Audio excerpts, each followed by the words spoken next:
Hi everyone, this is wellbeing.com. In this video, we are going to share one of the popular technical analysis indicator, which is moving average. We'll share some theory and the calculation behind of moving average, as well as how could we apply the moving average to the chart for you to have better entry point. As usual, before we proceed, please read through the disclaimer. Do take note that the information or opinions provided in this video do not constitute any investment advices or recommendation.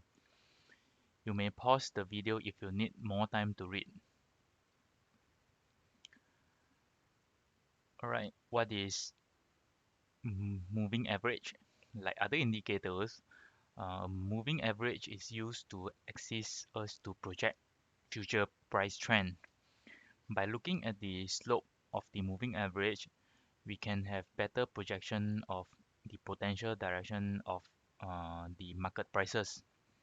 So moving average smooth out price action. There are different types of moving averages, and the major difference for those types of moving average is their level of smoothness. Yeah, it helps to smooth out price action by filtering out the noise from random price fluctuation. It is also a trend following or lagging indicator because is based on the past prices. The choppier the moving average, the quicker it is to react to the price movement.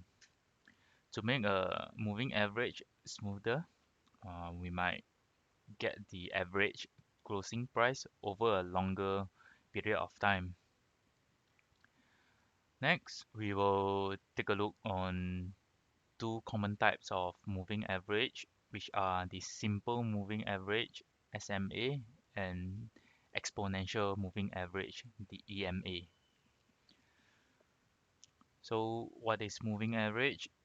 Basically, a simple moving average is calculated by adding up the last X periods closing prices and then dividing that numbers by the X, which is the number of periods that we took the closing price.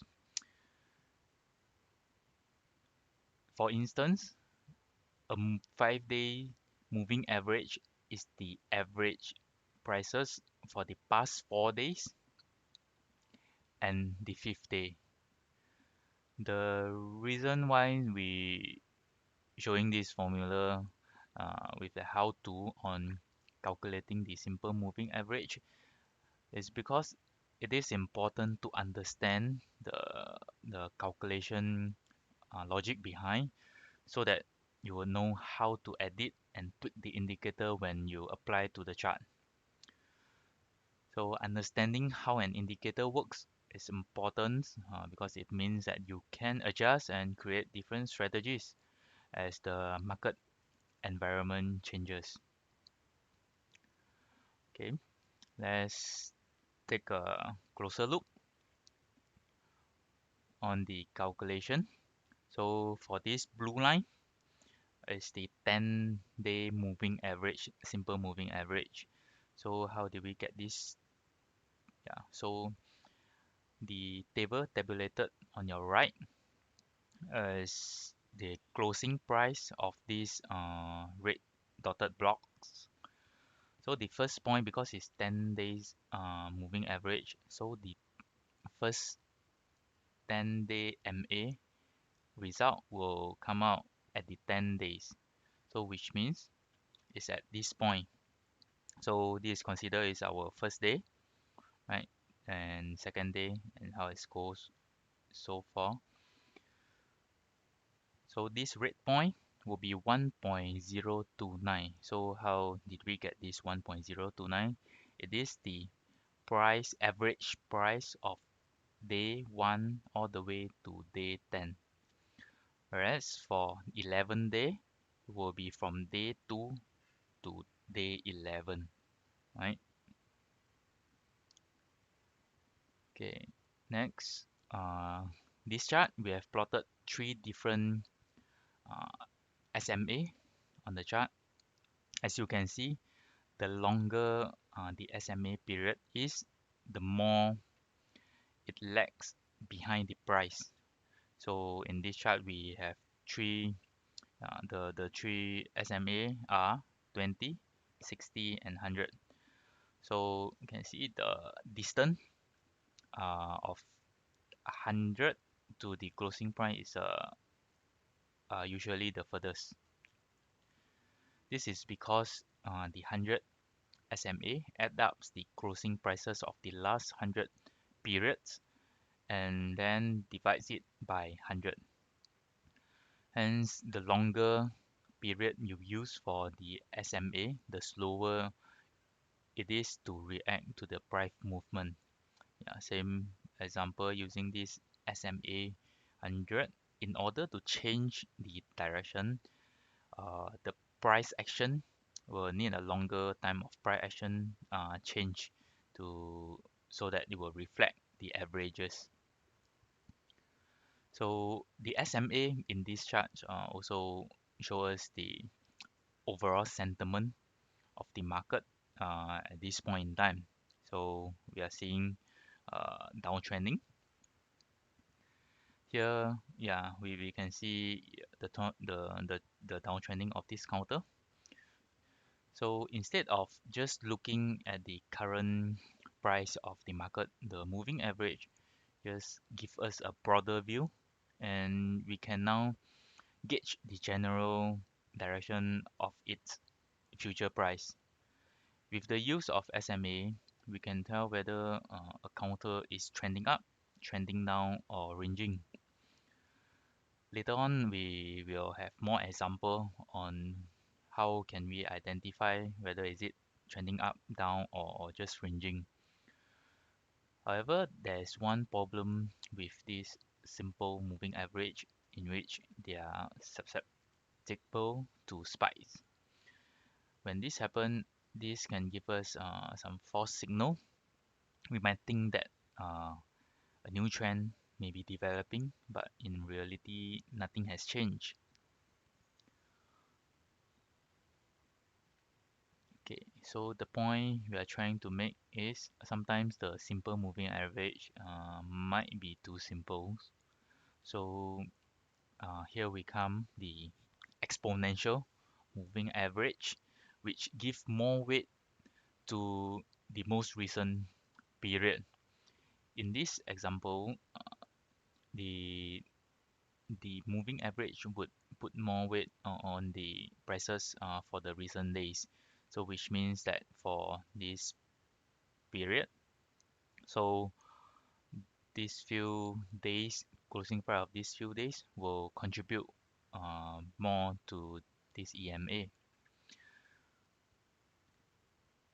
Alright, next, let's have a chart charting comparison between EMA and SMA. So both are 20 period of of price average. So the green line is EMA, the exponential moving average, whereas the red line will be the simple moving average. So you will notice that how the green line EMA seems to be closer the price than the red line, the SMA. This means that it's more accurately represents recent price action.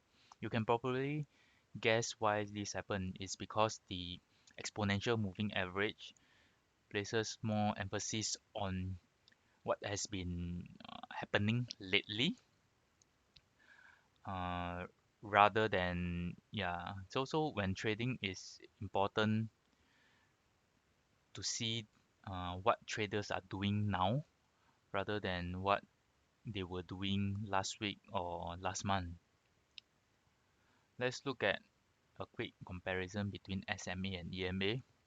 So the plus point for SMA is Usually it will show a smoother chart which reduces the fake out. However, the downside will be slow moving, which may cause signal lagging compared to EMA. However, for EMA, it's quicker. The plus point will be quicker moving, which is better at showing recent price changes. On the other hand, the downside will translate into a higher probability of fake out and give more error signal. So what does fake out means? For example, look at this chart. We apply moving average for this chart. So you can see here when it cut through when the price cut through this moving average, usually it will rally. All right, when it cut below, usually the price will go down, which is downtrending. So for this point in time, make a guess whether where will these counters go. So usually when we see it cuts above the EMA, the moving average line, usually it should tell us something like higher probability of rally. But however, uh, after it's still under the downtrend. So after breakout, then it will go further down from that point. Just now that point was 11.6. It still goes down all the way to 1050, which is around 10 plus percent. Yeah. Next, we'll look at how can we apply the moving average to the charting. So, for example, in this example, we can see that in an uptrend, this is an uptrend. How can we see the uptrend? Usually, we'll use two moving average line. One will be the faster moving average, and one will be the slower.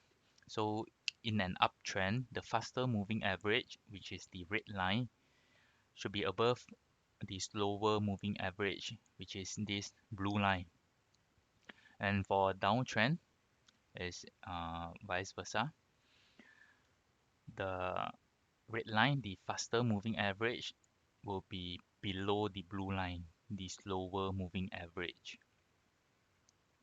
So as you can see, we can use moving average to help show whether a counter is trending up,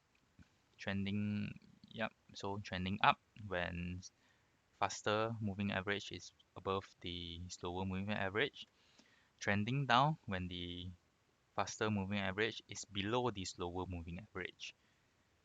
So and combining this with your our knowledge in trend lines, this can help us to decide whether to go long or shorts or on these counters. So of course you can try to put more than two moving average on the chart, just as long as the line are in orders faster to slowest in an uptrend, then slowest to the fastest in the downtrend. Then you can tell whether this counter is in an uptrend or a downtrend. By the way, we do have another videos on trend line to check it out. Yeah, so this is another example.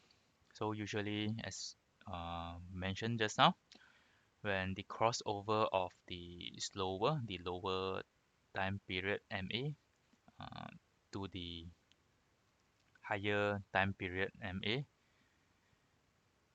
which is the slower moving average, then it's a downtrend. So when it's crossed below, it's a downtrending. Okay, another example besides telling us the trend to determine the trend, we can also use moving average as a support and resistance. For example, this line. So in this chart, this counter, we can see that this blue line, the slower moving average, uh, is a very good support for these counters. This is the first support, second support, third support. There are two more here, so there are total of one, two, three, four, five supports in the period of 6 months supporting these counters. So how could you use this to trade, right? So for example, it happened after it happened third time, so we can do a setup, long setup here. So whenever it touch this point, so we can consider to go in to long these counters. Then stop loss probably can put depends on your trading strategy. So probably can put a 10 or 5 or 10%. Yeah. Another example. So this is the example of consolidation. You can see a lot of crossover between the slower and faster moving average. It crosses, they cross at very high frequency, right? Keep crossing. Okay. So for this, we can, like I mentioned just now, we can apply together with this trend line to tell us to confirm the trending of counters.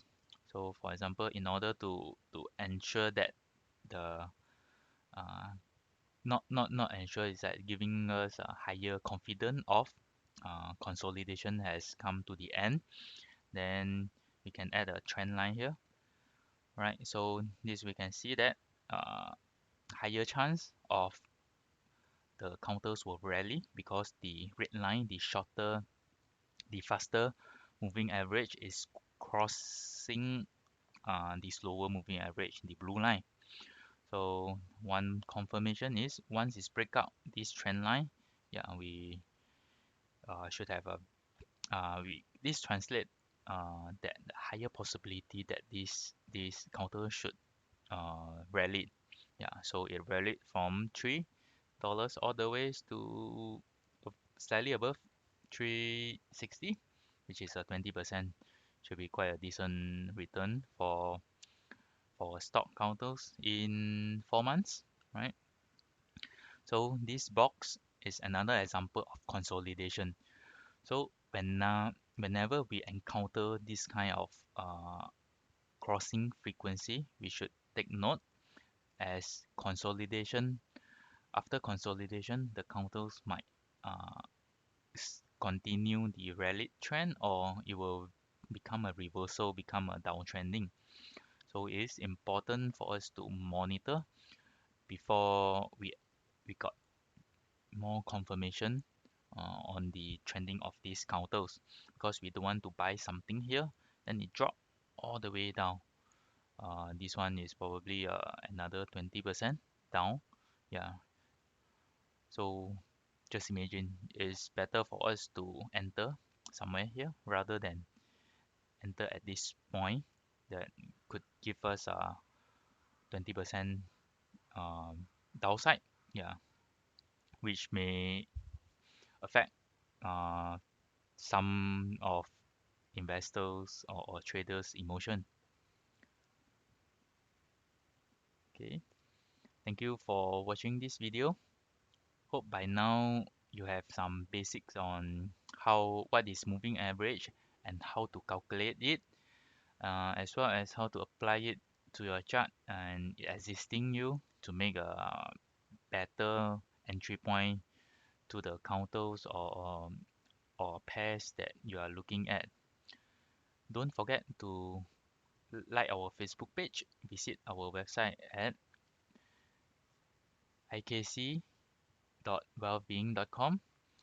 We do have a lot of investing related ebooks here, as well as wellbeing.com for some charting idea that you can take as a reference. Once again, this is wellbeing.com. Thank you.